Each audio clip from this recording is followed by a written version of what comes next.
Pronto, voltando. Eu adorei, não é uma dúvida, mas eu preciso ler isso daqui. Everton Félix. Fala, Claudinha, com vários A. Tu arrasa, já ganhou 10 pontos na média. Chama essa galera, ó, pra vir pra Garanhuns comer bolo de rolo depois da prova do TRE de Pernambuco. Adorei. Grande abraço. Se eu contar um negócio, vocês não acreditam. Sabia que Garanhuns é o interior de Pernambuco que dá uns 9 graus? Ninguém imagina que faz isso. Faz frio em Garanhuns, 9, 8 graus. Eu sempre tô aí no festival de inverno, né? Quer dizer, sempre é mentira. Fui 2 vezes, mas sempre que dá a pessoa tá, né? Então, adoro, Everton. Vou aí também, vou chamar todo mundo pra poder ir. Adoro recadinhos assim, ganha 10 pontos na média, todo mundo. Vamos voltar aqui pra parte do concurso público. Nós estávamos exatamente aqui, ó, nas exceções ao concurso que nós já vimos. O prazo, eu coloquei aqui, mas a gente já estudou. Foi só para poder ficar organizado. Já sabemos que o prazo de validade é até 2 anos, podendo ser prorrogado por igual período. Isso aqui não tem novidade, a gente já tinha falado antes do intervalo. O que eu quero chamar a atenção é isso daqui, ó, a alteração do edital. Vê se você concorda. O edital é considerado a lei interna daquele concurso. Deixa eu te perguntar uma coisa. Edital é lei no sentido formal da palavra? Não, lei no sentido formal da palavra, não. Mas ele faz o efeito de uma lei para aquele concurso. Porque o que a gente sempre aprende é, a lei é feita para ser cumprida e o edital é feito para poder vir a ser cumprido. Aí eu vou precisar de um conhecimento do início da aula. Vocês, futuros servidores de Tribunal Federal, vão ter um vínculo contratual com o Estado ou vão ter um vínculo estatutário? Estatutário. Isso é massa? É. 99,9% massa, só que tem uma coisa ruim.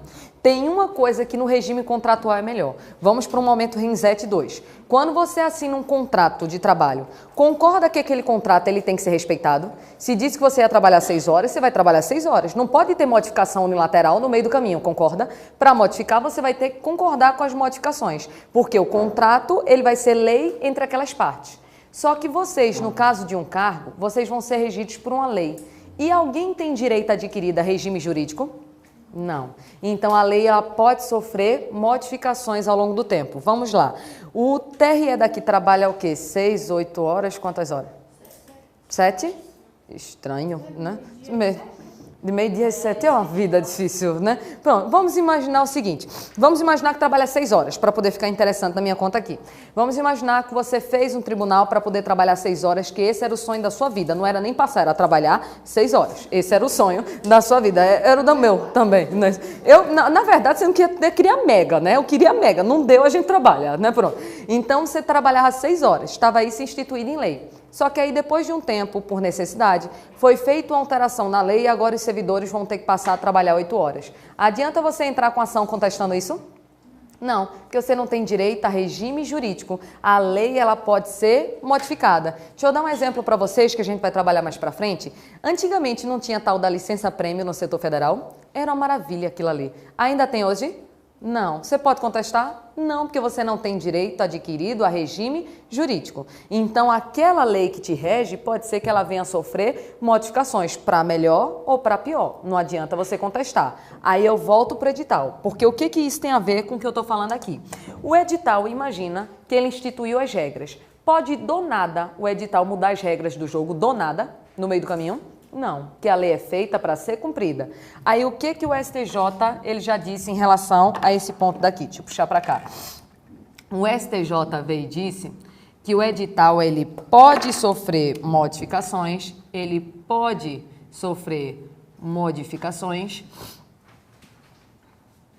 mas para se adequar à lei. Então, o edital pode sofrer modificações para se adequar a quê? À lei. Tem crase, não tem? Acho chique, crase, botei. Não sei, tem? Vou botar um mais ou menos do lado. Mais ou menos crase. Não, tá resolvido, né? Aí, pronto. Adequar, quem adequa a alguma coisa, né? A lei, acho que tem. Pronto. Então, deixa aí. Então, imagina que a lei sofreu modificações. Quando estava previsto concurso, você trabalhava 6 horas. Só que nesse meio do caminho, o concurso agora passou para ser a trabalhar 8 horas. Então, concorda que aquele edital ele vai ter que ser retificado? Vai ter que sofrer uma alteração. Uma alteração para quê? Para se adequar A lei. Então, o edital ele só pode, na visão do STJ, sofrer modificações se for para poder se adequar aos novos comandos da lei, mas por pura e simples vontade do administrador. Pode o administrador sair mudando o edital no meio do caminho? Não, porque quando você entra no jogo, já tem que entrar sabendo quais são as regras. Então, de edital, era isso que poderia aparecer na prova de vocês. Dúvida desse ponto, tirando a da crase, que eu também não sei, não tá certo? Pronto. Aí, aqui, o próximo tópico é controle judicial. Já estudaram controle aqui em direito administrativo? Não sei, é porque às vezes você estuda isso embutido em outros assuntos. Por exemplo, eu sempre estudo controle quando eu estou vendo atos ou poderes. Olha o raciocínio lógico. O juiz pode analisar atos do administrador? Pode. Obrigada. Isso é controle interno ou isso é controle externo? Externo. Agora o juiz pode se meter em qualquer questão dos atos do administrador? Não. Controle externo ele só pode ser um controle de legalidade. Ele não pode vir a ser um controle de mérito. Ou seja, o que o juiz vai olhar é esse ato é legal ou ilegal? Mas o juiz se mete nas escolhas? Não. Então, se existir um controle judicial em relação a esse concurso, vai ter que ser apenas um controle de legalidade? Vai ter que ser apenas um controle de legalidade. Vamos imaginar o seguinte: na sua carreira não tem a previsão de psicotécnico, não está previsto em lei. E a gente já viu a súmula vinculante hoje, que o psicotécnico tem que estar previsto em lei. Veio o seu edital ou pedindo psicotécnico. Se você entrar com ação judicial contestando aquele fato, o juiz vai analisar isso, sim ou não? Perceba, se está pedindo o psicotécnico sem autorização em lei, aquele edital está sendo lícito ou ilícito? O juiz pode julgar, sim ou não? Pode, porque ele está fazendo controle de quê? De legalidade. Agora imagina uma outra situação, no seu edital do concurso veio penal, processo penal, até direito agrário pediram. Você disse, direito agrário, onde é que eu vou arrumar isso na minha vida? Aí veio informática, veio um raciocínio, veio tudo, matemática, veio coisa da NASA, veio um edital gigantesco, bater na madeira. Então veio um edital gigantesco, aí você disse, não tem condições de estudar tanta coisa. Fere, não é isso, qualquer razoabilidade. Se você entrar com ação judicial, o juiz vai analisar para anular aquele edital? Não, porque ele estaria fazendo controle de quê? De mérito. O juiz ele só se mete para dizer é lícito ou é ilícito. Agora ele não vai se meter em escolhas internas da administração. Em outras palavras, ele está fazendo controle de legalidade, mas ele não vai poder fazer o controle de mérito, que cabe apenas à administração saber o que é melhor para ela. Tranquilo até esse ponto daqui? Outro ponto é no caso de existir nulidade do concurso. Isso daqui chega a dar uma tristeza. Imagina que existiu a nulidade do concurso. Deixa eu puxar para cá, que isso daqui eu vou fazer algumas observações. Então, teve aqui um concurso,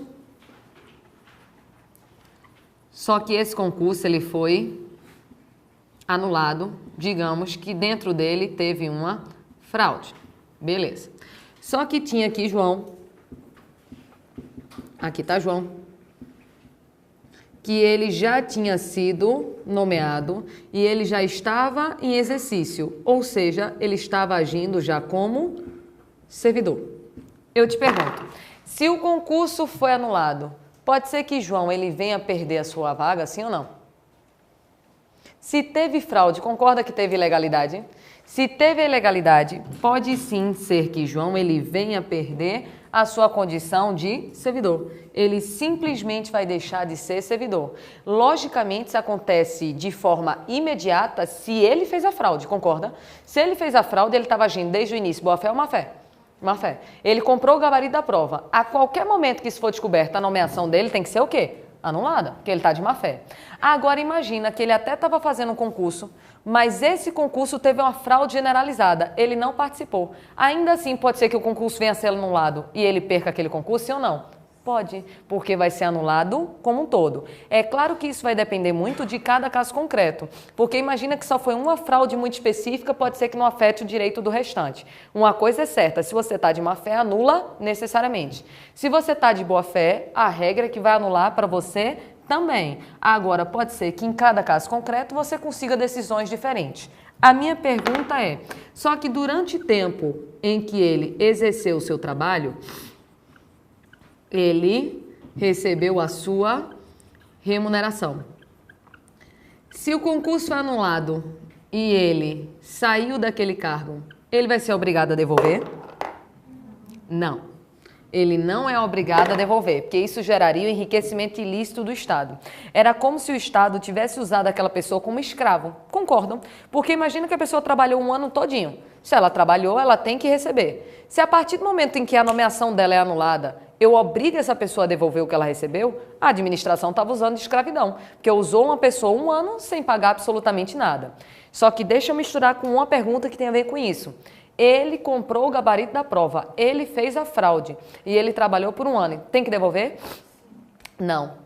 Ainda assim não. Tanto faz se ele está de boa fé como ele está de má fé. O raciocínio é igual para os dois casos. Por que o raciocínio é igual? Porque se você trabalha, você necessariamente tem que receber. Lembra da escravidão? Porque se você não recebe, a administração é que está de má fé porque ela estaria te usando como escravo. Então, se ele trabalhou, independentemente dele estar de boa fé, independentemente dele estar de má fé, ele não tem que devolver aquele dinheiro. Vou misturar com a outra pergunta. Durante o seu trabalho, ele praticou vários atos administrativos. Quando a nomeação dele é invalidada, é anulada, os atos em relação aos terceiros de boa-fé são invalidados ou permanecem válidos? Isso é assunto de atos administrativos. Quando ele, por exemplo, comprou o gabarito da prova do TRE, e entrou lá no TRE, começou a trabalhar. Ele trabalhou por 3 anos no TRE, descobriram a fraude. Concorda que a nomeação dele vai ser anulada? Só que nesse caso, você estuda em atos que ele exerceu as suas funções como funcionário de fato. O que é um funcionário de fato? É aquele que possuía toda uma aparência de legalidade. A aparência de legalidade. Concorda que João tinha toda uma aparência de legalidade? Nesse caso, ele foi nomeado, assinou o termo da posse, começou a trabalhar. Então, ele tem toda a aparência de legalidade. Você não imagina que ele comprou o gabarito da prova. Só que 3 anos depois veio à tona a fraude e a nomeação dele foi anulada, ele saiu do TRE. Só que durante 3 anos, ele deu início ao procedimento eleitoral, que vocês sabem muito mais que eu, quem vai fazer o TRE, para poder várias pessoas tirarem o seu título de eleitor. Vários títulos de eleitores tinham a assinatura dele. Quando a nomeação dele foi invalidada, aí eu te pergunto, o título de eleitor que você recebeu dele é invalidado junto? Não, porque senão o grande prejudicado não seria ele. O grande prejudicado seria quem? Você, que não tem nada a ver com isso que você estava agindo de quê? Boa fé. Só que vamos misturar com responsabilidade civil e com princípios. Eu sei que vocês não estudaram responsabilidade civil ainda, mas olha a lógica. Quando ele está praticando um ato no TRE, na verdade quem está praticando é ele ou é o próprio TRE? Pelo princípio de quê? Impessoalidade. Tanto é que se ele fizer algo de errado, tu processa ele ou tu processa a União? A União, responsabilidade civil do Estado. Então, se quem fez o ato foi o próprio tribunal, tanto faz se foi João, Maria ou José que assinou. O ato ele vai ser considerado válido. Então, os atos administrativos perante terceiros de boa-fé, eles são preservados e são atos considerados válidos. Veja que aqui a gente falou de 500 coisas que mistura com Lei 8.112 com atos em um desenho só. Vou repetir. De novo, na bolinha. Acho melhor jogar a bolinha no lixo. Vê só. O raciocínio é o seguinte. Entrei no concurso. Se o concurso ele foi anulado, tenho direito adquirido a ficar naquele local? Não. Se eu estou de má fé, de jeito nenhum eu fico. Mas se eu trabalhei, tanto faz se é de má fé ou boa fé, o que eu trabalhei, eu tenho que devolver ou continuo com o dinheiro? Continuo, porque se eu trabalhei, eu tenho que receber. Só que durante o meu trabalho eu pratiquei vários atos. E os atos que eu pratiquei em relação às pessoas que estavam de boa fé são invalidados ou são preservados? Preservados por causa da aparência de legalidade e por causa do princípio da impessoalidade. Isso daí pode cair em vários tópicos de direito administrativo para vocês. Dúvida desse ponto daqui? Vou voltar para a televisão. Voltando para cá. Deixa eu perguntar para vocês se vocês conhecem esse nome daqui. Vocês sabem o que é isso? Pode ser que vocês não conheçam esse nome, que é o nome técnico dado pelo STF. O que é cláusula de barreira? Isso é um nome que foi dado pelo Supremo Tribunal Federal.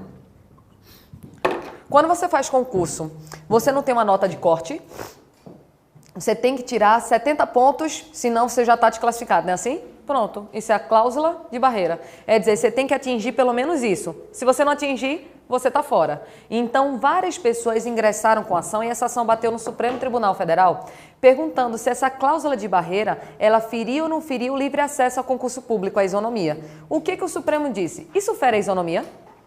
Não, porque eu estou usando critérios meritórios. Eu estou dizendo, ou você tira 7, ou você está fora. Tirando 7, pode ser 10 bilhões de pessoas, você está dentro. Então, essa cláusula de barreira, na visão do Supremo Tribunal Federal, é uma cláusula completamente válida. De vez em quando você vê concurso que tem redação dizendo assim, só vamos corrigir as redações dos 200 primeiros colocados. Isso é uma cláusula de barreira. Ele está colocando um filtro dentro daquele concurso e na visão do Supremo Tribunal Federal, essa cláusula é completamente válida, porque eu não estou impedindo que você faça. Eu só estou usando critérios de mérito para poder selecionar os melhores candidatos. Tranquilo até esse ponto? E aqui essa parte, direito subjetivo à nomeação. Então, nomeação é aquele nome doce na sua vida, né? É o dia que você mais espera. Imagina com o seguinte, você fez o concurso do, sei lá, TRT. Tinha 500 vagas, tu vai ter, né, no edital, mas tinha 500 vagas. Você passou na posição 500. O que você vai fazer? Comemorar, meu amigo. Pegar uma cidra, cerezé, maçã, estourar, ostentar e tomar sozinha. Eu adoro cidra. Né? Então, se tinha 500 vagas, você passou na posição 500, a administração pode te chamar ou tem que te chamar? Tem que te chamar. Porque se você passa dentro do número de vagas, você tem direito subjetivo à nomeação. Agora eu mandei tomar cidra e não Xandão. Por quê? Porque cidra é mais barato. Porque você vai ser chamado quando? No prazo de validade do concurso. Pode ser no último dia, sim ou não? Então é melhor continuar na cidra, estão percebendo? Então você vai ser chamado, mas deixa na poupança, porque você vai ser chamado dentro do prazo de validade do concurso. De vez em quando eu sempre recebo algumas perguntas dizendo assim, professora, eu estou dentro das vagas, o concurso já tem 2 anos, foi prorrogado, posso ingressar com mandado de segurança para ser chamada logo? Não, você pode ingressar com mandado de segurança se ele não te chamar durante o período, porque a administração tem até o último dia para poder fazer as nomeações. Agora, se o concurso tinha 5 vagas, tu passou em 6º, o que tu faz? Né, chora com a cidra mais introspectivo, porque se você passa fora do número de vagas, pode ser chamado, sim ou não? Pode. Chamado, pode, mas você não tem direito, você tem expectativa de direito. Traduzindo expectativa de direito, esperança, né? Você tem esperança de um dia a administração ter caridade e te chamar. É por isso, já pegou, é por isso, tem mesolida. Então, é por isso que percebem que os editais, ultimamente, eles vêm com um número de vaga desse tamanho. Por que vem com o edital desse tamanho, número de vagas? Porque ele é obrigado a chamar o número de vagas que ele colocou. Eu me lembro do concurso TJ que teve em Pernambuco, acho que foi o concurso retrasado. Colocou-se no edital 37 vagas, 37. Se eu não me engano, chamaram mais de 2.600 pessoas. Então tinha 30... Tô tirando onda não, juro por Deus, chamo. O caba nem lembrava mais que tinha feito a prova e foi chamado. Não sabia mais nem o que era o LIMP e foi chamado, né? Porque teve uma colega minha que ela passou na posição 2.468, eu decorei esse número. Ela mas não tinha, já tinha desistido de concurso. Ela já estava trabalhando em setor privado. Quando ela foi chamada, ela nem acreditava mais, ela nem sabia mais o que ia fazer lá dentro. Então, você pode ser chamada. É por isso que eles botam um número pequeno de vagas. Só que dentro desse tópico, eu quero chamar a atenção para mais uma súmula. Perceba que tem súmula que não acaba mais nunca aqui pra gente.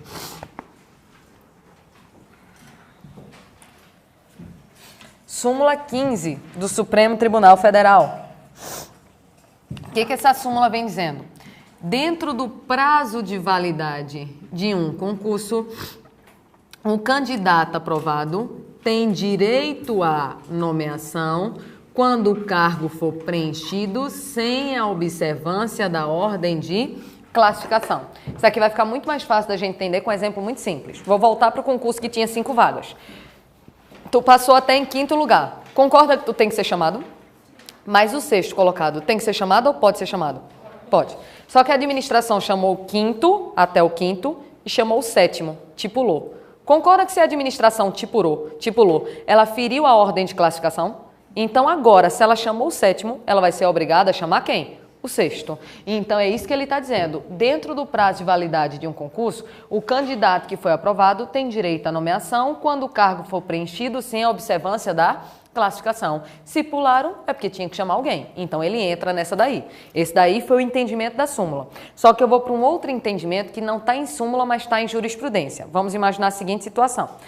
Tinha 5 vagas. Chamei o 5º colocado, só que ele não quis. Já estava em outro concurso, não quis. A administração escolhe se chama o 6º ou tem que chamar? Tem que chamar. Dentro do número de vagas. Deixa eu botar outro exemplo. Tinham 5 vagas. A administração já chamou aqui o 10º colocado. Só que o 10º colocado não quis. Ela pode chamar o 11º ou tem que chamar? Tem que chamar. Isso daí é o entendimento do STJ. Sabe por que tem que chamar? Porque se ela fez uma nomeação é porque existia a necessidade. Se existia a necessidade e a pessoa não foi, ela automaticamente vai chamar quem? O próximo. Então, o que você vai torcer? Para todo mundo na sua frente desistir desse diabo desse concurso, né? Então, você torce para o povo passar em concurso bom, para o povo mudar de ramo, para o povo morrer, qualquer coisa. Aí você vai torcendo para poder ir andando a fila até você. Dúvida em relação a esse ponto? Tranquilo? Passando mais. Eu vou explicar esse desenho. Depois eu me arrependi de colocar, porque parece muita maconha para um desenho só. Veja só. É porque só eu entendi o raciocínio lógico. Arte surrealista. Estão percebendo que é uma porta, o cabo tá meio que indo e voltando? Pronto, veja só. Vamos iniciar. O que a gente viu da lei até agora? Disposições gerais, que é o título 1 da sua lei. Disposições gerais. Agora a gente vai ver essa parte daqui, ó. Do provimento, da vacância, da remoção e da redistribuição. Remoção e redistribuição. Eu vou explicar cada um deles devagarzinho. Provimento, tu tá entrando no cargo público. É filosofia assim, tá entrando, tá indo. Vacância é saindo, então o cargo estava aqui, ele está indo embora, está saindo. Remoção é indo de um canto para outro, então ele está indo de um canto para outro. E redistribuição é a mudança do cargo. Só para explicar que o desenho ele tinha uma razão de ser. Eu juro que eu não fumo nem cigarro, tá certo? Pronto. Mas é porque o povo olha e diz assim, isso é uma viagem dos infernos, né? A pessoa explica para poder não ficar com uma fama por aí, né? Mas a gente vai começar o título 2 da lei, que é provimento, vacância, remoção e redistribuição. Eu chegando aqui hoje, eu estou feliz. Chegando em vacância, já é o que eu quero. Vamos começar com o provimento.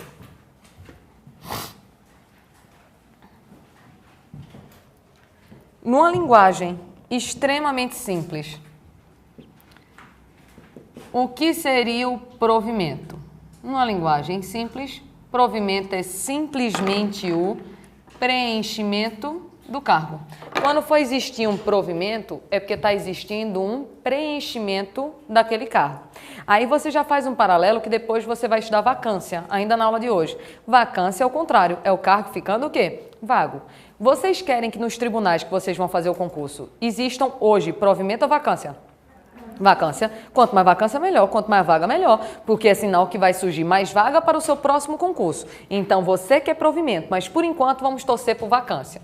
Só que esse provimento pode ser de dois tipos. Pode ser originário ou ele pode ser derivado. Só existe uma forma de provimento originário, que é a nomeação. Perceba, por que o nome é provimento originário? Porque vai ser a primeira vez que você vai passar a integrar aquela carreira. Então, é a primeira relação que você vai ter com aquele cargo. Imagina que você nunca trabalhou no TRT. Saiu a sua nomeação, vai ser a sua primeira relação. Eu já estudo nomeação. Mas perceba, você já trabalhava no TRT, foi demitido, mas conseguiu voltar. Quando você volta, não é mais primeira relação, é a segunda. Já é uma forma de provimento derivado. Então, no provimento derivado, você já tinha uma relação com aquele local. Só que você saiu, voltou, está indo de um canto para outro, está acontecendo alguma coisa com você. Já na nomeação, não. É a primeira vez que você entra naquela instituição. Nomeação, a gente vai analisar primeiro ela, para depois analisar a readaptação, reversão, reintegração, recondução, aproveitamento e promoção. Vamos começar falando da forma de provimento originário, que é a tal da nomeação. Deixa eu puxar para cá. Readaptação, reversão, reintegração, recondução, aproveitamento e promoção, a gente vê depois. Vou ver, esse slide aqui tá errado, mas gente, isso aqui foi, eu copiei, colei, mas não fez sentido. Eu acho que eu ia botar isso aqui para fazer o slide, porque lembra que a gente já botar e colocar, tá? É porque lá em Recife a gente bota a gasolina, a gente bota a roupa, aqui vocês colocam, né? Mas lá é botar mesmo. Então a gente já viu esse artigo 37.2, que foi aquele do concurso, tá desfocado esse slide, tem nada a ver. Eu quero esse daqui. Nomeação, posse e exercício. Já sabemos que a nomeação é uma forma de provimento originário. É uma forma de provimento originário. Beleza. Então, na nomeação, você vai preencher aquele local. Só que com a nomeação, tu já virou servidor? Não, porque pode ser que você não aceite. É porque às vezes a gente está sonhando tanto com a nomeação que só existe uma opção na sua cabeça, que é aceitar, concorda? Mas imagina o seguinte, você passou para analista do TRE, você passou em primeiro lugar, e para técnico, deu uma doideira, tu fez uma prova mais ou menos, aí quando você já era analista há 2 anos, tu foi chamado para técnico. Tu vai sair de analista para ir para técnico? Só se tu for reprovado no psicotécnico, não vai, né? Então você não vai. Então você vai dizer, agradeço muito a preferência, mas pode chamar o próximo. Então você foi nomeado, mas você não quer mais aquele local. Então com a nomeação você ainda não vira servidor, porque a nomeação vai ser um ato completamente unilateral. É simplesmente a administração te chamando e dizendo, venha que eu quero você, eu quero lhe usar. Só que pode ser que você aceite ou não. Aí se você aceitar, depois da nomeação, se você quiser, você vai para a posse. Nomeação e posse acontecem no mesmo dia? Não, porque senão tu já vai bebo, né? Porque no dia da nomeação é uma cachaça. Como é que tu tem que curar o álcool, né? Não, até quem não bebe, eu acho que brinda, pelo menos, não é? Isso brinda no dia da nomeação. Então, você foi para a nomeação, tem que dar um tempo do álcool sair do corpo para poder ir para a posse. E da nomeação para a posse, eu tenho quanto tempo? 30 dias. 30 dias. Aí a posse é o dia que você vai pegar o termo de posse e vai fazer charme, né? Porque se você for pro termo de posse, é claro que você quer assinar, mas você, principalmente meninas, tem que se fazer difícil. Você vai pegar o papel e vai dizer, deixa eu ler para ver se eu quero. Tá assim, né? Se tremendo. Aí você se fazendo difícil, valorizar no passe. Aí você vai, não tá lendo cacete nenhum, mas você tá aqui, tá, eu quero. Aí bota a assinatura e entrega. Então, quando você assinou o termo da posse, aconteceu isso daqui com você, ó. Aconteceu a sua investidura. Porque pelo artigo 7º da lei, a investidura ela acontece com a posse. O nome investidura a gente já falou. Investidura é simplesmente você ser investido. E ser investido numa linguagem simples é você o quê? Entrar. Você virou servidor no ato da posse, não na nomeação.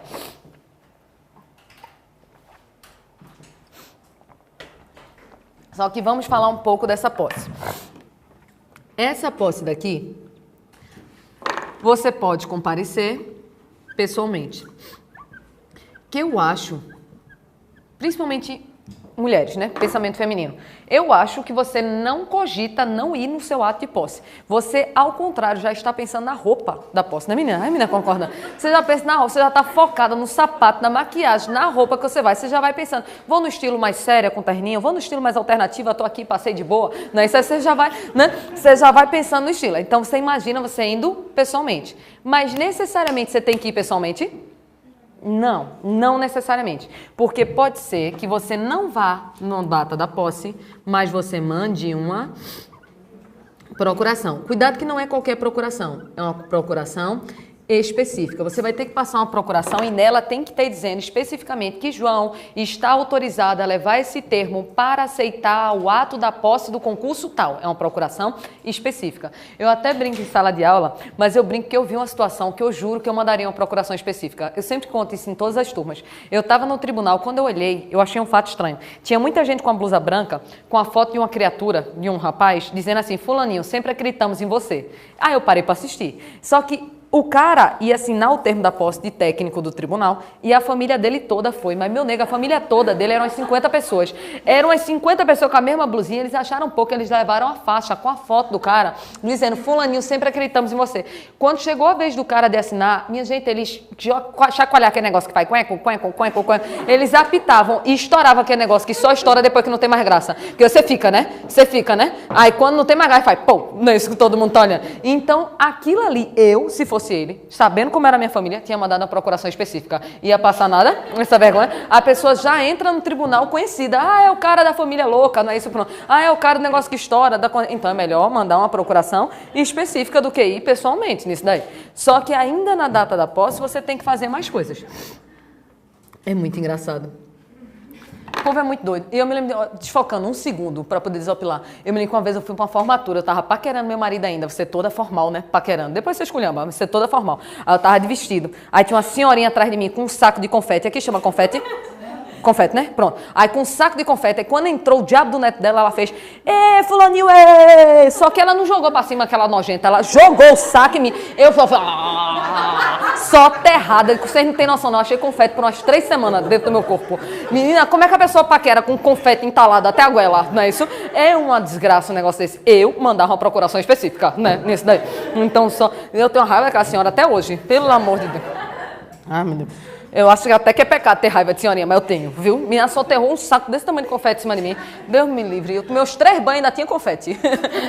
Então é melhor uma procuração específica. E no dia aqui da posse, você ainda tem que fazer mais coisa. Você tem que fazer a declaração dos seus bens. Geralmente, quando eu falo assim que você tem que declarar seus bens, alguns concurseiros eles começam a rir, que eles começam a imaginar. A administração vai olhar para você e vai dizer, declare seus bens. Você vai dizer, celular. É tudo mais valioso que eu tenho, né? Isso é o celular. E eu ainda estou pagando. Eu ainda estou pagando. Mas você tem que fazer a declaração dos bens. É mais ou menos assim, é normal. E por que você tem que declarar seus bens? Pelo seguinte, imagina que você só tinha o celular. Aí deu 6 meses de trabalho, tu tá com a casa no bairro bom daqui, que eu não sei qual é, você tá andando de Range Rover e passando Bolsa Prada no débito. Os meninos não entenderam que o mais caro foi a Bolsa Prada no débito, né? Os meninos não entenderam o poder dessa frase, que eles não compreendem, que, né? Quantos mil reais é isso daí, né? Aí, perceba, se você não ganhou na Mega, se você não herdou alguma coisa, se você não casou legal, né? Tá acontecendo alguma coisa errada, sim ou não? Como é que tu não tinha nada, 6 meses depois nada aconteceu e tu tá com isso tudo? Então a administração já vai ficar de olho, que muito provavelmente você está praticando atos de quê? Improbidade administrativa e misturando com o penal, você pode estar praticando alguns crimes contra a administração pública, aí mistura em algumas esferas. É por isso que você tem que fazer a declaração de bens, porque ela quer acompanhar toda a sua evolução patrimonial. E uma outra coisa que você ainda vai ter que fazer é entregar os exames médicos que foram pedidos. Isso aqui pra mim é a pior coisa. Eu tenho medo de tirar sangue. Então, exames... Não é medo não, é fobia. Eu desmaio em média 5 vezes para tirar sangue. Não tem nada a ver com a aula, é porque eu falo só pra ver se um dia eu me curo. É só pra desopilar. Então, tudo isso na data da posse. Só que perceba, tu foi nomeado, ainda não virou servidor. Lhe deram prazo, você assinou o termo da posse. Aqui aconteceu sua investidura, aqui você virou servidor. Só que depois chega o fim fatídico. Qual é o fim? Entrar em exercício. O que é isso? Trabalhar. É o triste momento, mas ele chega.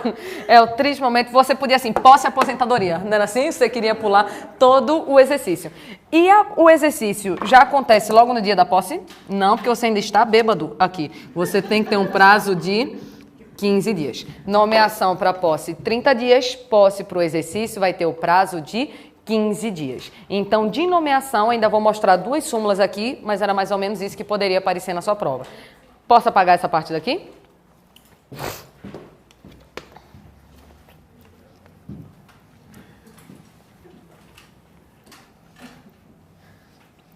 Aí, andando mais... Deu um negocinho. Andando mais, eu quero ver com vocês 2 súmulas. É velha a súmula, viu? Súmula 16 do STF, a gente tem mais de 600. Essa daqui é 16 e 17. Mas ela está falando uma coisa muito simples. O funcionário que foi nomeado porque passou em um concurso, ele não tem direito à posse ou tem direito à posse? Se ele foi nomeado, ele adquiriu o direito a assinar o termo de quê? De posse. Esse é o raciocínio. Agora, a nomeação de um funcionário sem concurso, se é uma nomeação sem concurso, é carga efetiva ou em comissão? Comissão. Pode ser desfeita antes da posse, sim ou não? Pode. Porque carga em comissão é de livre nomeação e livre o quê? Exoneração. Antes dele aceitar, eu já posso desistir. Então, ela pode ser desfeita antes da posse. São súmulas bem antigas que quase não caem mais em prova, mas vai que aparece bem na tua, né? Súmula 16, súmula 17. Se eu passei no concurso, fui nomeada, vou para posse. Agora, se é carga comissão, a qualquer momento podem desistir daquele ato de posse. Vou passar.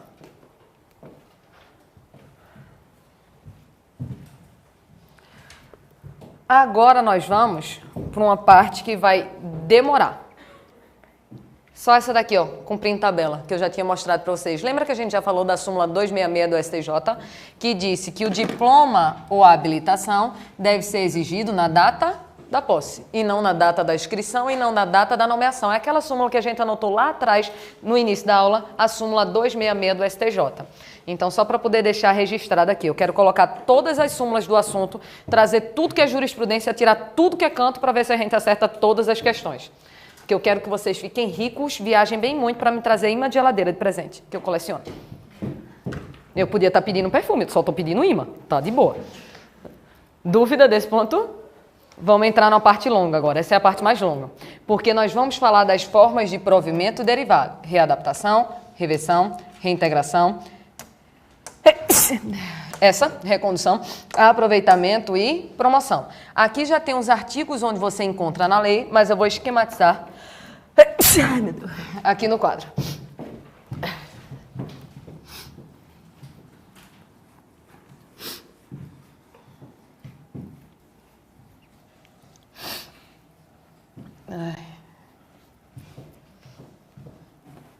Vamos começar, logicamente, pela ordem. Vamos começar com a readaptação.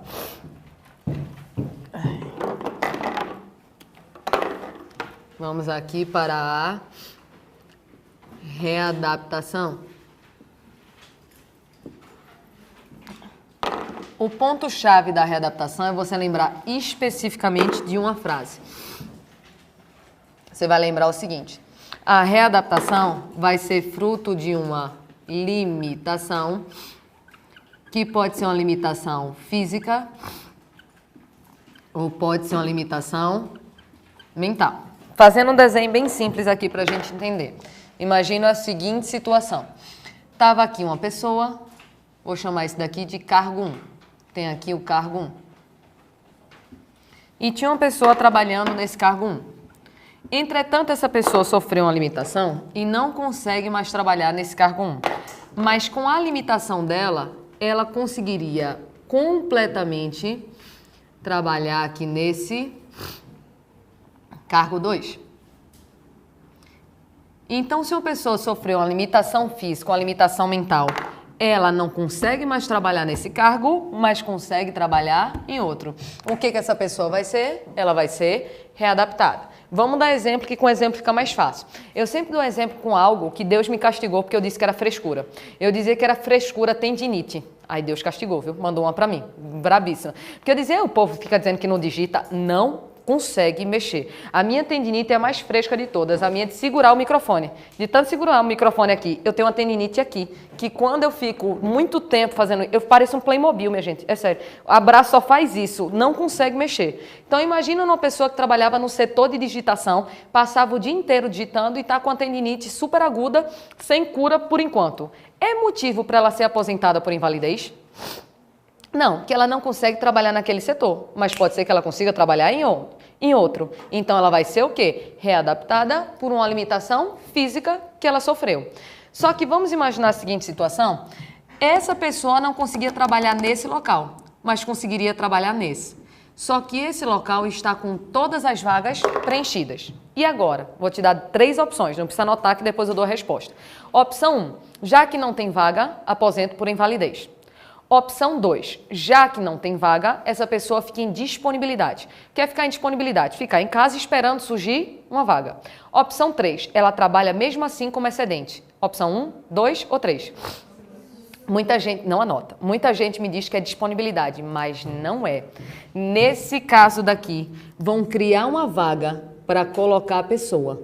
E essa pessoa, ela vem para cá, essa pessoa esquisitíssima, essa pessoa vem para cá, e ela vai trabalhar como excedente. Então, ela trabalha como excedente. Só tinham 3 vagas. As 3 vagas estão preenchidas. Se a pessoa sofreu uma limitação física, uma limitação mental, eu nem aposento por invalidez e eu nem coloco aquela pessoa em disponibilidade. Porque vê se tu concorda comigo. Uma pessoa que sofre uma limitação dessa, ela já está abalada psicologicamente, sim ou não? Se eu mando ela para casa, pode ser até que ela adquira uma depressão. Então é melhor ela continuar trabalhando até financeiramente para a administração. É melhor ter alguém trabalhando do que estar pagando a aposentadoria por invalidez. Então eu crio uma vaga imaginária e ela trabalha como excedente.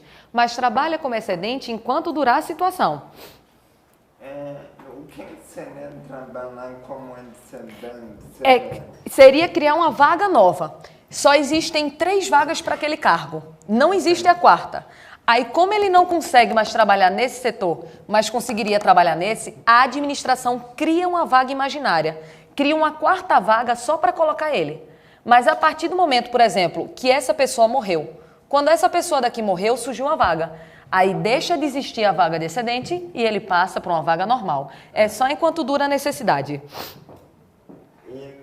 Quando essa pessoa volta para o cargo dela, aí essa vaga é extinta também. Também é extinta, exatamente. Só dura enquanto durar a necessidade. Surgiu uma vaga, ele deixa de ser excedente e passa a ocupar agora a vaga normal. Só dura enquanto durar, é uma situação temporária.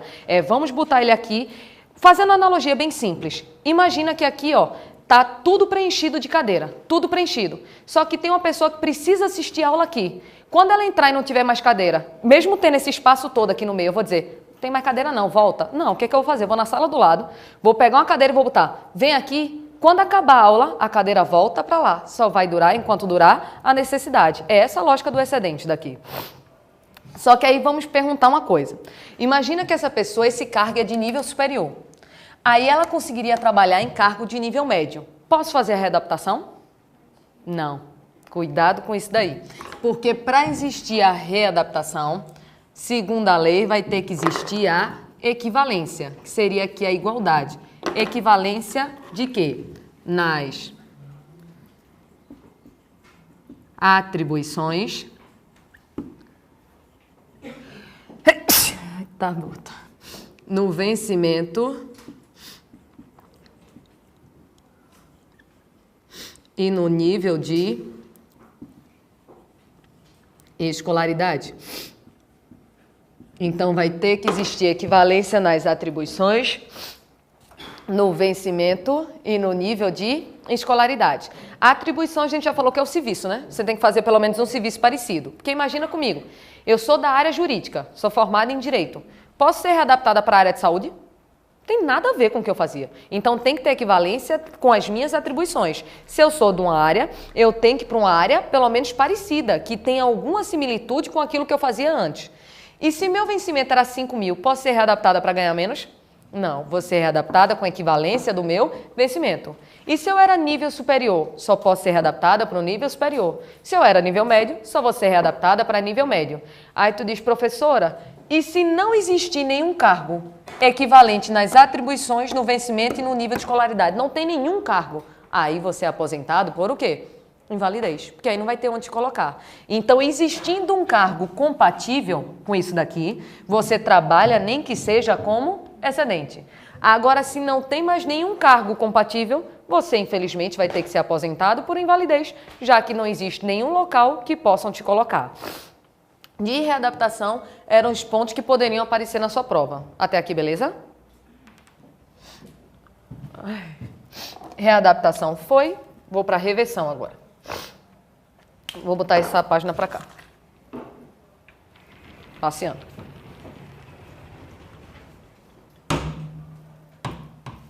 Vou aqui para a reversão.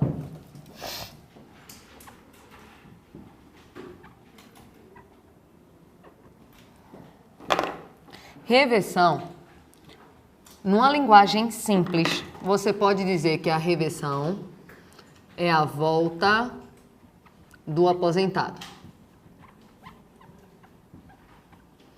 Veja, readaptação é por limitação física ou mental e reversão vai ser a volta do aposentado. O que eu vou fazer não é preconceito não, tá? É só para você desespero da prova. Aposentado de regra é novo ou velho? Velho. Quando você pensa em um aposentado, você pensa no velho.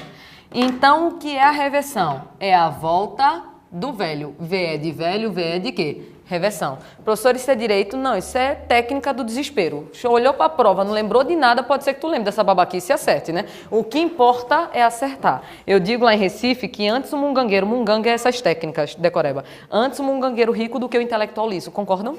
Meninas preferem filosofar aqui no Pracinha ou ser fute em Miami? Fute Miami, muito melhor. Então, às vezes, uma decoreba dessa é o que te salva na prova. Então, reversão é a volta do aposentado e a volta do velho. Só que, para poder a gente entender isso daqui, tem que saber quais são os tipos de aposentadoria que existe. Quais são os tipos de aposentadoria? Não vou aprofundar porque isso foge da nossa área, mas por cima. Existe a aposentadoria compulsória, que já falamos dela hoje. A aposentadoria por invalidez. E a aposentadoria voluntária. A aposentadoria compulsória, a aposentadoria por invalidez, a aposentadoria voluntária. Já sabemos que reversão é a volta do aposentado, mas é qualquer aposentado que pode voltar? Tem um aposentado que não volta de jeito nenhum. Qual? Compulsório. Porque o compulsório já chegou à idade limite. Não tem como existir mais a reversão. Concorda que aposentado por invalidez independe de idade. É simplesmente aquela pessoa que foi considerada como não tendo mais a mínima condição de exercer as suas atividades. Só que até quem estudou para o INSS, essa pessoa, mesmo aposentada por invalidez, não fica passando por uma perícia para ficar analisando se ela ainda está com aquela situação da invalidez. Digamos que a perícia disse que a pessoa ficou boa. Se a pessoa ficou boa, ela volta a trabalhar. Voltando a trabalhar, vai existir a sua reversão. Misturando com um tópico de administrativo. Nesse caso do aposentado por invalidez que ficou bom, a reversão é ato discricionário ou é ato vinculado? Vinculado. Ele tem que voltar e a administração tem que aceitar, porque ele só estava aposentado por invalidez em virtude da debilidade. Insubsistindo esses motivos, a volta dele vai ser obrigatória. Só que vocês vão concordar comigo o seguinte: a maior parte das aposentadorias no Brasil não é feita de maneira compulsória, de regra a pessoa não trabalha até a idade limite e de regra também a pessoa não se aposenta por invalidez. A maior parte das aposentadorias ela acontece de maneira voluntária. Numa linguagem por cima, que é o que nos interessa. O que seria uma aposentadoria voluntária? Eu ainda poderia continuar trabalhando, sim ou não? Sim, poderia trabalhar até a compulsória, mas eu já atingi a idade mínima, o tempo de contribuição, não quero mais trabalhar e me aposento. Então, isso aqui é uma decisão da pessoa. A pessoa não quer mais trabalhar, então ela vai e se aposenta. Só que tem muita gente que se aposenta e se arrepende. Porque deve ser um saco você ficar em casa o dia inteiro. Eu mesmo infartava. Se eu ficasse em casa o dia inteiro, todos os dias da minha vida eu infartava. Porque enquanto você está trabalhando, sua vida é ativa, concorda? Você sai para trabalhar e come fora. Aí tem as amigas do trabalho que você fala mal das outras do trabalho que você não gosta. Aí você vê uma revista da Natura, uma revista da Avon. Aí passeia, aí marca um chopp pós-expediente. Sua vida tem emoção. Não imagina ficar em casa. Primeiro que você está em casa, o marido desistiu de almoçar fora, porque agora você tem que cozinhar.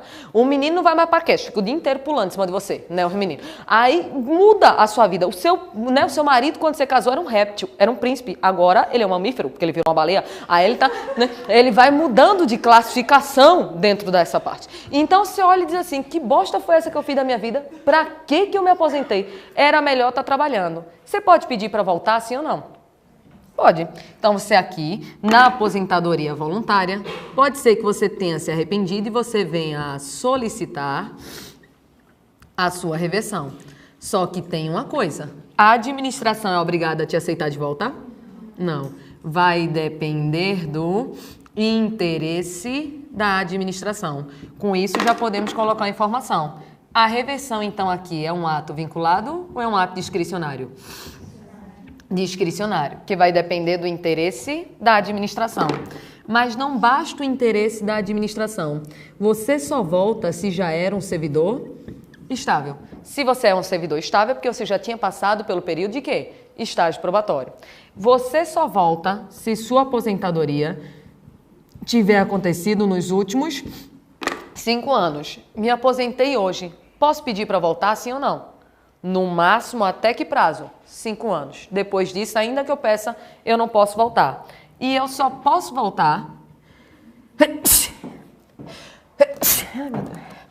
se existir um cargo vago. Eu só posso voltar se existir um cargo vago. Então, pense direitinho antes de se aposentar, porque é muita burocracia para você voltar. Você solicita a reversão, depende do interesse da administração. Você tinha que ser estável. Você tem que ser se aposentado nos últimos 5 anos e tem que existir aqui um cargo vago. Eu vou deixar isso aqui para poder fazer uma pergunta desse assunto. Imagina o seguinte: aqui está o cargo. Só que esse cargo, ele tinha isso aqui de vaga. Só que todas as vagas aqui, elas estão preenchidas. Então, todas as vagas que existiam para aquele cargo estão preenchidas. Pode existir reversão? Geralmente, quando a pessoa... Eu gosto de fazer a sacanagem, porque eu acabei de dizer o seguinte. Só tem reversão aqui se tiver um quê? Cargo vago. Aí eu já emendei aqui, dizendo, não tem cargo vago. Pode ter reversão? Pode. Pode ter reversão de quem? Do aposentado por invalidez. Pode existir a reversão de quem? Do aposentado... Ai, meu Deus. Por invalidez. Do aposentado por invalidez. E já que não tem vaga, esse aposentado com invalidez, ele vem trabalhar como o quê? Excedente. Agora, daquele que se aposentou de maneira voluntária, vai poder ter a reversão? Aí desse não, porque esse só voltaria se existisse um quê? Cargo vago. Então, percebendo a pegadinha. Se vier na sua prova dizendo, mesmo não existindo cargo vago, poderá existir reversão. Certo ou errado? Certo. Agora, mesmo não existindo cargo vago, a depender do interesse da administração, pode existir a reversão do aposentado por invalidez e de forma voluntária. Certo ou errado? Aí, errado. Então, perceba a pegadinha que pode aparecer na sua prova. De reversão, eram esses os pontos que poderiam ser cobrados. Até aqui, tranquilo? Vou apagando aquele lado para a gente falar de reintegração.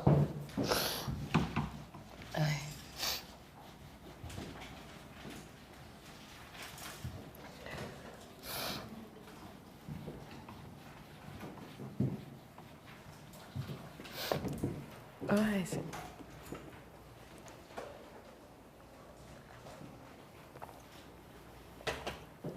Deixa eu puxar para cá as canetas.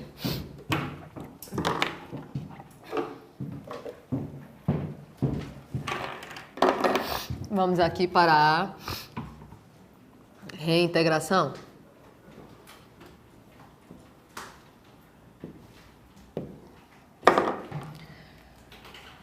Reintegração vai ser fácil, primeiro tópico, e depois eu puxo uma observação dentro dele. Imagina que aqui tinha um cargo. Aí nesse cargo daqui estava trabalhando essa pessoa. Tá, essa pessoa, a pessoa roxa. Só que essa pessoa daqui, que estava nesse cargo, ela teve que sair do cargo porque ela sofreu uma punição de demissão. Concorda que com a demissão vai existir uma vacância? Depois eu vou botar o boneco de novo, tá? Não precisa apagar no seu não. Concorda que com a demissão vai existir uma vacância. Aí a pessoa saiu do cargo. Aqui tá ela, triste, arrasada, chorando. Então, nesse caso daqui, a pessoa inconformada com a sua demissão pode tentar anular a demissão, sim ou não? Tanto ingressando com um processo administrativo de revisão, como ingressando com um processo judicial contra o seu ato de demissão. Se na esfera administrativa ou na esfera judicial ficar comprovado que, de fato, aquela pessoa era inocente, ela foi demitida de maneira ilegal, a demissão continua existindo ou a demissão vai ser extinta? Extinta. Se a demissão ela foi considerada ilegal, o ato de demissão vai ser extinto. Se o ato de demissão vai ser extinto, o que a pessoa tem direito a voltar? Vai ter direito a voltar a trabalhar. Cá está a pessoa voltando a trabalhar. Nesse caso daqui, perceba, essa volta daquele que tinha sofrido a punição de demissão, mas a demissão foi anulada por uma ilegalidade, essa volta vai ser chamada de quê? De reintegração. Então, reintegração, numa linguagem simples, é simplesmente a volta daquele que tinha sofrido uma punição de demissão. Só que aí eu já aproveito para dizer o seguinte. Imagina o seguinte raciocínio. A pessoa ficou 2 anos demitida. Concorda que durante esse tempo inteiro, essa pessoa deixou de receber benefícios e vantagens por uma ilegalidade da administração? Quando ela volta, ela tem direito a receber alguma coisa de volta? O quê? Tudo que ela deixou de receber nesse período. Então, tudo que ela deixou de receber nesse período, ela vai receber com essa reintegração.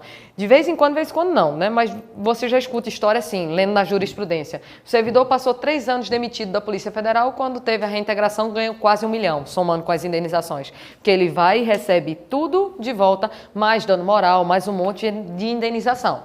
Até aqui tranquilo? Só que vamos para a física agora. Quando a pessoa foi demitida, não gerou a vacância? Quando o cargo fica vago, concorda que pode ser que tenham colocado outra pessoa no lugar desta criatura? Aí estava o boneco azul, enquanto ele estava demitido. Só que aí a pessoa foi reintegrada. E a única coisa que eu ainda entendi de física na minha vida é que dois corpos não ocupam o mesmo espaço. Então, duas pessoas não podem ocupar o mesmo cargo. Quem é que fica com a vaga? O reintegrado ou o eventual ocupante?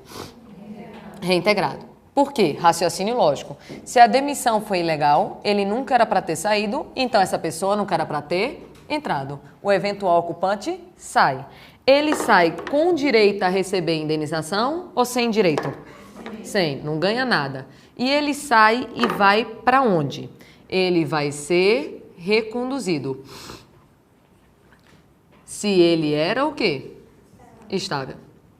Numa linguagem simples, o que é ser reconduzido? É voltar ao seu cargo anterior. Então, ele volta ao cargo anterior, já que ele teve que sair desse cargo em virtude de uma reintegração. Vou dar um exemplo simples. Eu era técnica nível 1, fui promovida para técnica nível 2. A pessoa foi reintegrada, eu volto a ser técnica nível o quê? 1. Então, você volta ao seu cargo anterior. Mas se seu cargo anterior tiver preenchido, você expulsa a pessoa de lá? Não, só quem expulsa a pessoa é o reintegrado, viu? Mas ninguém expulsa, não. Se você tentou ser reconduzido, mas não conseguiu voltar para o seu cargo, vão ver se você consegue ser o quê?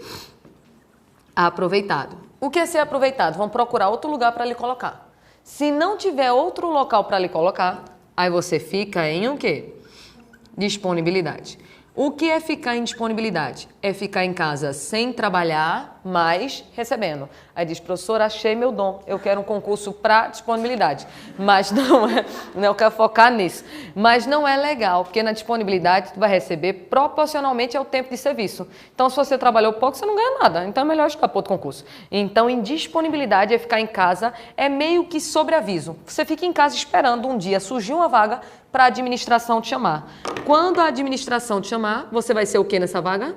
Aproveitado. Porque aproveitamento é simplesmente a volta daquele que se encontrava em disponibilidade. Só que eu quero falar de uma coisa triste. Perceberam que eu disse que isso acontece se o servidor era estável? E se o servidor não era estável? É o primeiro cargo dele. Essa pessoa foi demitida, surgiu uma vaga, ele foi chamado. Ele está aqui há 6 meses trabalhando, ainda não é estável. E é o primeiro concurso da vida dele. Se essa pessoa é reintegrada, tem como ele voltar para um cargo anterior? Que cargo anterior? Que ele não tem. Vamos ver se dá para aproveitar ele em outra vaga. Vão analisar isso. Mas se não tiver nada, o que vai acontecer com ele? Rua, exonerado. E ele vai para onde? Aqui para o Focus, para estudar tudo de novo, porque para passar tem que ser Focus, né? Então ele volta para cá e estuda tudo. Professores, pode acontecer? Pode. Eu já vi um caso, olha, é muito azar na vida da pessoa, de um cidadão, é muito azar. É muito azar. O cara foi nomeado no final da validade do concurso. Quando ele estava lá há pouco tempo, mudou o status Facebook de liso eterno para rico absoluto. Chegou, estava lá. A pessoa foi reintegrada. Procuraram a vaga, não tinha. Acabou a validade do concurso. Ele foi o quê? Exonerado. Eu acho que é Deus dizendo, vá para Renner. Não é porque para concurso não é para você, não. Então, isso tudo aqui acontece, essa garantia, se ele era estável. Porque se ele não era estável, ele não tem garantia nenhuma. Sei que é triste. Ficaram em depressão um pouco, não foi? Mas não vai acontecer com vocês, não, tá certo? Por isso que vocês têm que focar em uma coisa. Qual é a melhor vaga do mundo para você pegar? De morto, viu? Se você puder escolher, escolha a vaga de uma pessoa que morreu. Porque morto não volta. Se não volta, ele não vai ser o quê? Reintegrado. É a melhor vaga toda. Mas também, se ele voltar, tu nem vai ligar mais pro cargo. Concorda? Tu vai dizer, fica. Não é isso, não quero mais não. Não é isso. Fica que eu não quero mais não. É todo seu. Dúvida até esse ponto? Deixa aqui guardado que eu vou apagar esse lado, que eu ainda vou falar uma coisa que tem a ver com isso. Eu pensei que eu tinha quebrado. Deixa eu fazer um caminho aqui no quadro.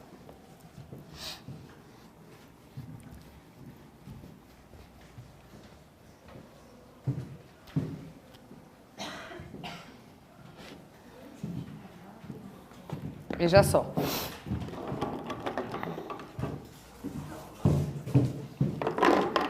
Imagina aqui a seguinte situação. Vou fazer um desenho. Imagina que aqui a pessoa está estudando para o concurso, passou. Imagina que ela passou aqui para técnico do TRE. Pronto, passou para técnico do TRE. Aconteceu o provimento porque a pessoa teve a sua nomeação. Só que quando ela entrou no TRE, ela já pode chegar botando as pernas para cima, conversando, falando alto, lendo as revistas? Não. Porque no início essa pessoa se encontra em quê? Estágio probatório. Quanto tempo dura? 3 anos. Só que cuidado com a coisa. Está escrito 3 anos na Lei 8.112? Não. Tem artigo que fala 2 anos, tem artigo que fala 24 meses. Só que a Constituição passou por uma reforma com a Emenda Constitucional 19 de 98. E o que foi feito? Foi dito que o prazo para você adquirir a estabilidade tem que ser o mesmo prazo do estágio probatório. Então, hoje é pacífico. O prazo do estágio probatório é um prazo de 3 anos. Segundo a Constituição, 3 anos. Segundo o STF, 3 anos. Segundo a doutrina, que são os livros, 3 anos. Mas na Lei 8.112, que é mais antiga, está escrito quanto? 24 meses. Pode ser que caia o prazo na sua prova. Eu já vi uma banca safada uma vez. Banca safada é aquelas que você já faz dizendo assim, estou fazendo, mas não confio muito não. Uma vez perguntou assim, segundo a Lei 8.112, o estágio probatório dura 3 anos, certo ou errado? Errado, porque lá está escrito o quê? 2, ou então 24 meses. Então, se uma questão for ridícula esse ponto, aí você marca o prazo da lei. Mas se ela perguntar seco, 3 anos. Aí, passando no estágio probatório, você ganha a sua estabilidade. Numa linguagem simples, estágio probatório vai ser um teste. E a estabilidade é aquilo que vai te dar a segurança. Fazendo analogia bem besta, só para poder você raciocinar isso daqui. Quando você está solteiro, conhece uma pessoa, de regra, acabou de conhecer a pessoa, tu já vai namorando? Vamos falar a verdade. Não, estamos no ano 2017, né? Não. Você fica com a pessoa. E ficar é colocar a pessoa em quê? Estágio probatório. Concorda? Aí você vai testando. Se a pessoa é boa, vira namorado. Aí ganha uma maior o quê? Segurança. Mas essa segurança é absoluta? Na era do WhatsApp, Instagram, nunca na vida. Então, perceba, é o mesmo raciocínio. A administração, quando recebe o servidor, ela fica com o servidor. Fica durante 3 anos. Eu já dava na cara da administração a ficada nesse período. Então, 3 anos ficando. Para quê? Testar o servidor. Eu acho, se não é 20, é 21, tá? Isso daqui você encontra lá no artigo 20 da lei. Diz que vai testar a assiduidade, a produtividade, a responsabilidade, e ela testa o servidor. Aí, ao final do teste, se o teste foi bom, aquele servidor ganha a sua estabilidade, ele passa a ter segurança. Mas mesmo estável, ele pode perder o cargo? Pode. Isso vocês estudam lá na Constituição, na parte de direito administrativo. Ele pode perder o cargo, por exemplo, por um processo judicial, por um processo administrativo, por uma avaliação periódica de desempenho, por corte de gastos. Então, pode ser que ele venha perder seu cargo. Mas deixa eu falar de uma questão CESP, que eu lembro dela até hoje. A questão CESP, ela disse assim, ó, para o servidor adquirir a sua estabilidade, é condição necessária e suficiente o exercício da atividade pelo período de 3 anos. Certo ou errado? Perceberam que é raciocínio lógico? Isso daqui. Não tem um negócio de raciocínio lógico necessário e suficiente? Eu não sei para onde vai, mas eu lembro que tem isso daí. Então, é necessário, para garantir a estabilidade, passar por um período de 3 anos? É, mas não é o quê? Suficiente. Porque ao final do período do estágio probatório, acabou. Você vai passar por uma avaliação de desempenho. Avaliação de desempenho. E quais são os resultados possíveis da avaliação de desempenho? Você pode ter sido aprovado no estágio probatório, você pode ter sido o quê? Reprovado. Se você foi aprovado no estágio probatório, você acabou de ganhar a sua o quê? Estabilidade. Mas se você foi reprovado no estágio probatório, você vai ser o quê? Exonerado. Você vai literalmente para a rua, voltar aqui para o Focus para poder estudar tudo de novo. Então, é necessário o período de 3 anos. Mas ele não é suficiente, porque ao final do período do estágio probatório, você pode ser aprovado ou ser reprovado. Diz a Lei 8.112 que essa avaliação de desempenho deve estar pronta 4 meses antes do fim do estágio. Do fim do estágio. Porque tem uma comissão te avaliando. Essa comissão, aqui, ó, 4 meses antes de acabar o estágio probatório, ela já deve ter a sua avaliação. Para quê? Para enviar para a autoridade competente, que essa autoridade competente vai analisar e decidir se você vai ser aprovado e ganhar a sua estabilidade, ou se você vai ser reprovado e vai ser exonerado. Beleza até esse ponto daqui? Seguinte, se for mandado a avaliação para a comissão, precisa precisa esperar 4 meses para ele Precisa. ser colocado à distância? Precisa. Ele tem que completar de todo jeito o período de 3 anos. Esse período de 4 meses antes é só para poder facilitar o trabalho da administração. Porque a administração tem tanta avaliação para analisar que eu tenho que ter pelo menos um prazo para poder decidir. Então, eu recebi a avaliação hoje. Eu tenho 4 meses para poder dizer se a pessoa foi aprovada ou não. Mas isso é só no final do período, porque eu tenho que, de fato, exercer a atividade por 3 anos. Pode ser que você já saiba que passou, né? Mas, efetivamente, só acontece isso com os 3 anos. Só que aí vamos imaginar a seguinte situação.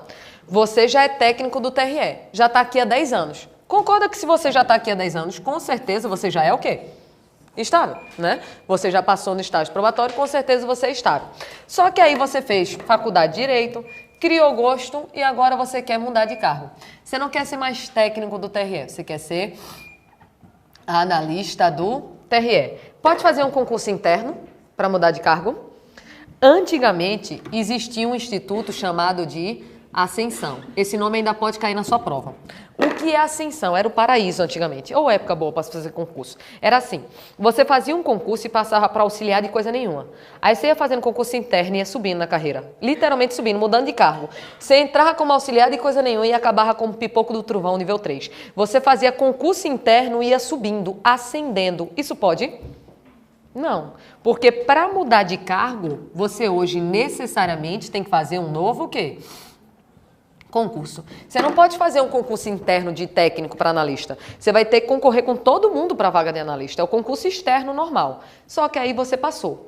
Quando você passou para analista do TRE, só porque você já conhece a galera, pode chegar fazendo o que quiser? Não, porque você vai passar por um novo período de estágio o quê? Probatório. Todo novo cargo que você for, você passa por um novo período de estágio probatório. E a resposta vai ser quase igual. Qual é o resultado ao final desse estágio probatório? Você pode ser aprovado ou você pode ser reprovado. Concorda que nesse meu exemplo aqui, você já é estável? Porque você já é estável como o quê? Como técnico do TRE. Mas você estava tentando o estágio probatório de analista. Se você passou no estágio probatório, beleza. Para você tudo certo, você continua como analista. Agora, se você foi reprovado no estágio probatório de analista do TRE, tu vai ser exonerado? Não. Você vai o quê? Ser reconduzido. O que é ser reconduzido? Você literalmente volta ao seu cargo anterior. Sabe por que eu tenho que garantir isso? Porque cá entre nós, pessoal. Imagina que você já era técnico do TRE, estável. Se você, ao sair de técnico para ir para analista, você não tivesse a chance de ser reconduzido, você ficaria com medo de fazer um novo concurso, sim ou não? Claro. Você ia dizer, meu Deus, eu estou segura aqui. Vou fazer lá para arriscar sair para a rua? Então, para dar uma segurança ao servidor, ele diz o seguinte, ó. Se você não passa no estágio probatório, mas você já é estável, você tem direito a voltar ao seu cargo anterior. E essa volta ao cargo anterior vai ser chamada de recondução. Dúvida até aí?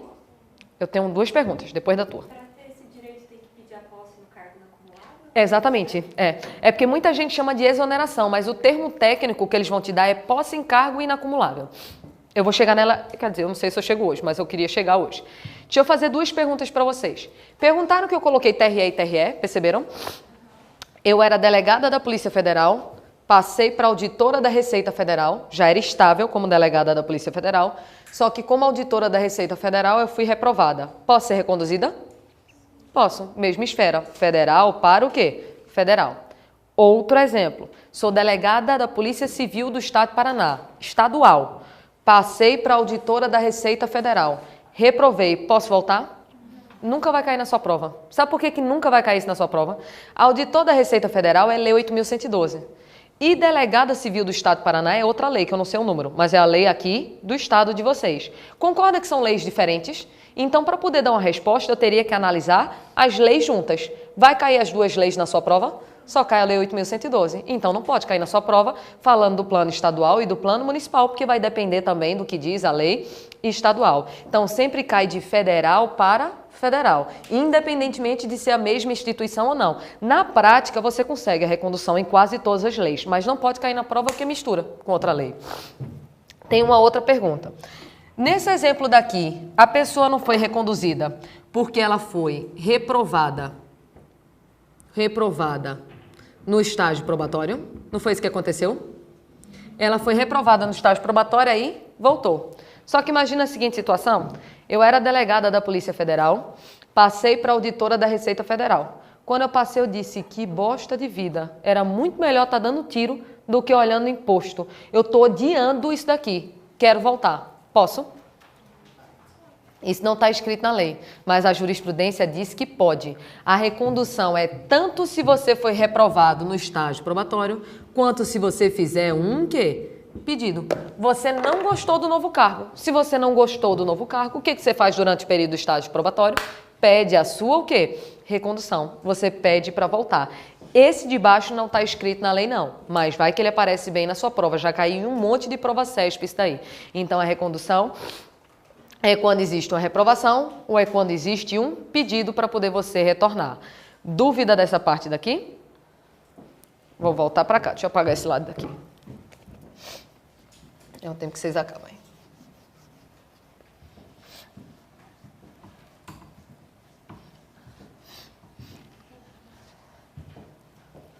A foto.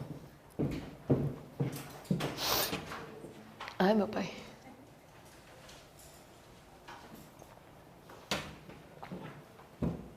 Posso?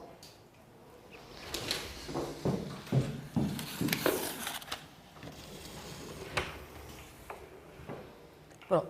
Então, o que a gente já viu aqui? Já viu o que é readaptação, o que é reversão, o que é reintegração. A gente, na verdade, também já estudou recondução. O que seria recondução, só para ficar anotado? É a volta ao cargo anterior. E quando é que vai existir essa volta ao cargo anterior? São duas situações de reintegração. Quais são elas, pessoal? Primeira é quando existiu o quê? Reintegração. Tu foi azorado, estava num cargo, estava tudo certinho, mas teve a reintegração de alguém. Se teve a reintegração, você volta ao seu cargo anterior. Era o desenho que estava ali no quadro. Ai, meu Deus. E a segunda situação de você ter a recondução é quando você foi reprovado no estágio probatório ou quando você fez um pedido para voltar. Então, são as duas situações de recondução.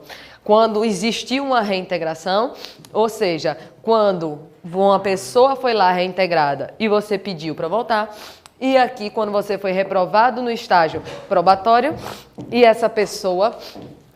Só uma, meu Deus do céu.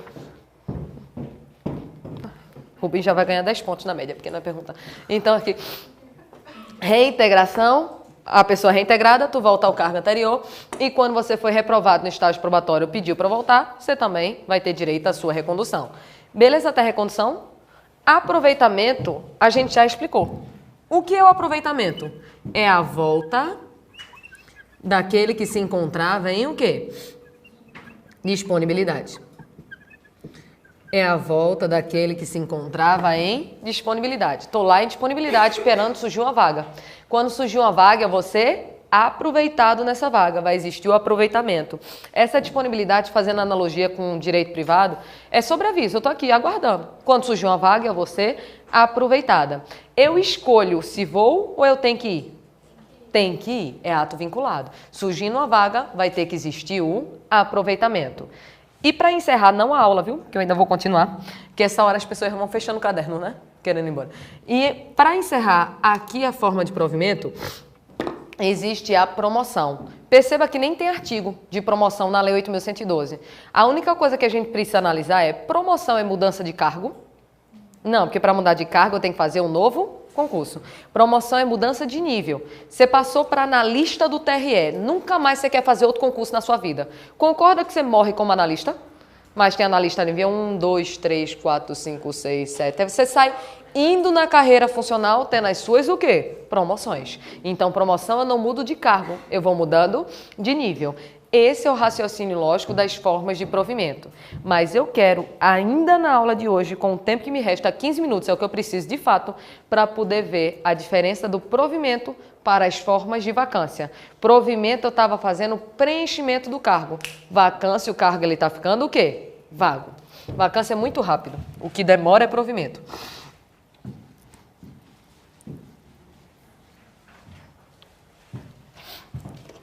Aí aqui na vacância, ó, eu tenho essas formas de vacância.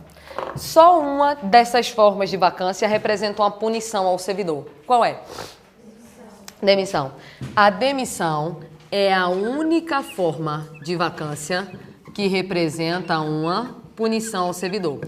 Eu não vou falar de demissão hoje, porque isso é a aula 3 da gente. Na aula 3, quando a gente estiver estudando o regime disciplinar, a gente vai ver advertência, suspensão, demissão. Eu vou estudar demissão mais para frente. Mas quando um servidor foi demitido, é porque ele está sendo punido por alguma irregularidade que ele praticou. Então, se demissão é uma única forma de vacância punitiva, exoneração representa punição? Não. Então, toda vez que eu disser que o servidor foi exonerado, não é uma punição. E essa exoneração pode acontecer de duas maneiras. Pode acontecer, por exemplo, a pedido do próprio servidor. Eu sempre gosto de um exemplo do filme Tropa de Elite, porque acho que 90% das pessoas do Brasil assistiram Tropa de Elite. Eu gosto só um pouquinho, assisti umas 8 vezes. Então, adoro. Lá em Tropa de Elite, uma das frases mais famosas é o quê? 06, pede pra sair 06. Pede para sair 06. Vamos traduzir para o direito. Pede para sair é peça sua o quê? Exoneração. Mas imagina, Wagner Moura dizendo pede exoneração, pede exoneração. Não ia fazer sucesso o filme. Então, pede para sair, e ninguém ia assistir. Pede para sair, numa linguagem simples, é peça sua exoneração. Não quero mais. Eu não sei se vocês tiveram aula aqui. Aula não, tiveram uma palestra com Medula. Tiveram aqui, Medula veio para cá. Medula é muito louco, né? Medula era auditor aqui do Paraná e pediu a exoneração, pediu para sair para ser coach. Então, cada doido com sua mania, não é isso? Eu só xingo quem eu gosto, viu? Quando você me vê xingando muito a pessoa, é porque eu gosto da pessoa. Quando eu digo assim, ótima pessoa, é porque eu não tenho intimidade nenhuma. Então, ele pediu a exoneração porque ele não queria mais ficar naquele cargo. É literalmente o pede para sair. Só que ainda aqui na exoneração, a exoneração ela pode acontecer de ofício.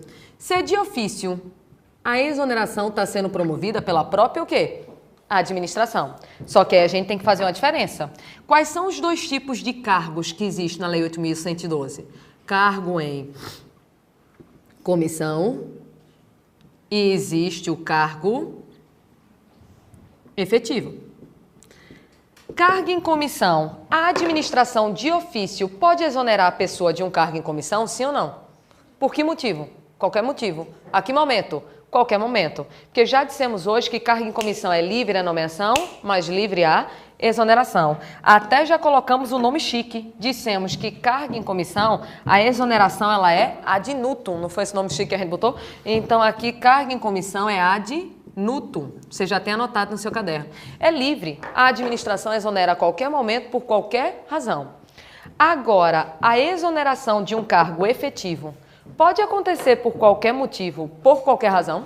Não, aí é sacanagem, né? Tu passou no concurso, tu já tá estável. Como é que tu vai simplesmente ser exonerado por qualquer motivo, por qualquer razão?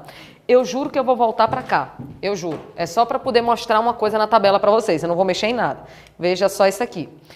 Questão de prova. João foi nomeado, entretanto não compareceu ao ato da posse. João vai ser exonerado? Não, por uma coisa muito simples. Por quê? Não virou servidor? Como é que ele vai ser exonerado se ele nem virou servidor? Aí a gente diz que nesse caso a nomeação dele se tornou sem efeito. Ele foi nomeado, não foi para posse, a nomeação dele foi sem efeito, chama o próximo. Agora João foi nomeado, João foi para posse, mas João só queria ser festa. Festa, porque entrar em exercício que é bom, ele não foi não. Agora ele já é servidor, sim ou não? Então se ele foi nomeado, assinou a posse, mas não entrou em exercício, agora ele vai ser o quê? Exonerado. Qual é a primeira situação da exoneração aqui? É quando a pessoa ela não entra em exercício. É quando a pessoa ela não entra em exercício. Só que tem uma outra situação de exoneração que a gente já viu hoje. Quando é que um servidor ele pode ser de ofício exonerado pela administração? Eu juro que eu volto, tá, para a tabela. Tá aqui a resposta, ó, escondida. Adoro isso aqui, queria isso na minha casa. Então, muito chique isso aqui. Então, a gente viu, João entrou no cargo de técnico. e ele já foi reprovado no estágio probatório. João vai ser o quê? Exonerado. Agora, se ele fosse estável, ele seria o quê? Reconduzido. Então, qual seria a outra situação de exoneração? A outra situação aqui de exoneração é quando um servidor não estável, ele for reprovado no estágio probatório. Por que eu frisei não estável? Porque se ele fosse estável, ele seria exonerado? Não, estou repetindo para não ter perigo de errar. Ele seria reconduzido.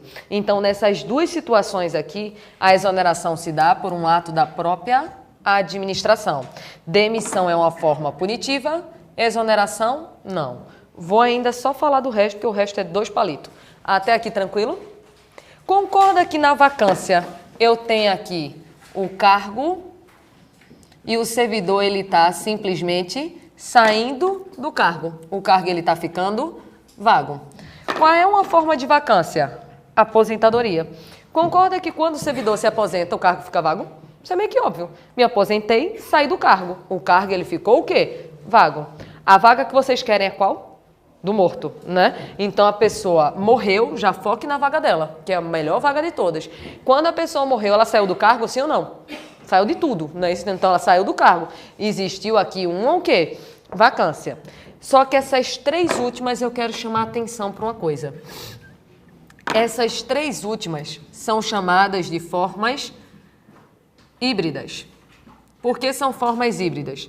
Porque ao mesmo tempo que vai gerar uma vacância, aquele servidor acaba gerando um provimento. Veja a diferença. Se eu me aposentei, gerei uma vacância, sim ou não? Mas foi só vacância. Eu não preenchi outra vaga, eu simplesmente saí. Agora lembram da promoção que a gente falou? Eu era técnica nível 1, fui promovida para técnica nível 2. Saí do nível 1, cheguei no nível 2. No nível 1 eu gerei o quê? Vacância. E no nível 2 que eu cheguei, eu gerei o quê? Provimento. O mesmo servidor que gerou vacância em um canto, gerou provimento em outro. Vê a readaptação? Estava nesse setor. Tive uma limitação física e mental. Saiu desse setor e foi para o outro. Do setor que eu saí, vacância. Do setor que eu cheguei, quê? Provimento. Forma híbrida. A mesma pessoa gera vacância e ela gera provimento. E o que eu estava falando com ela era o seguinte: você é técnico do TRE, passou para analista, tu vai pedir exoneração? Não, você vai pedir posse em cargo inacumulável. Por que cargo inacumulável? Porque vocês estudam na Constituição o seguinte: de regra, você pode acumular cargos públicos?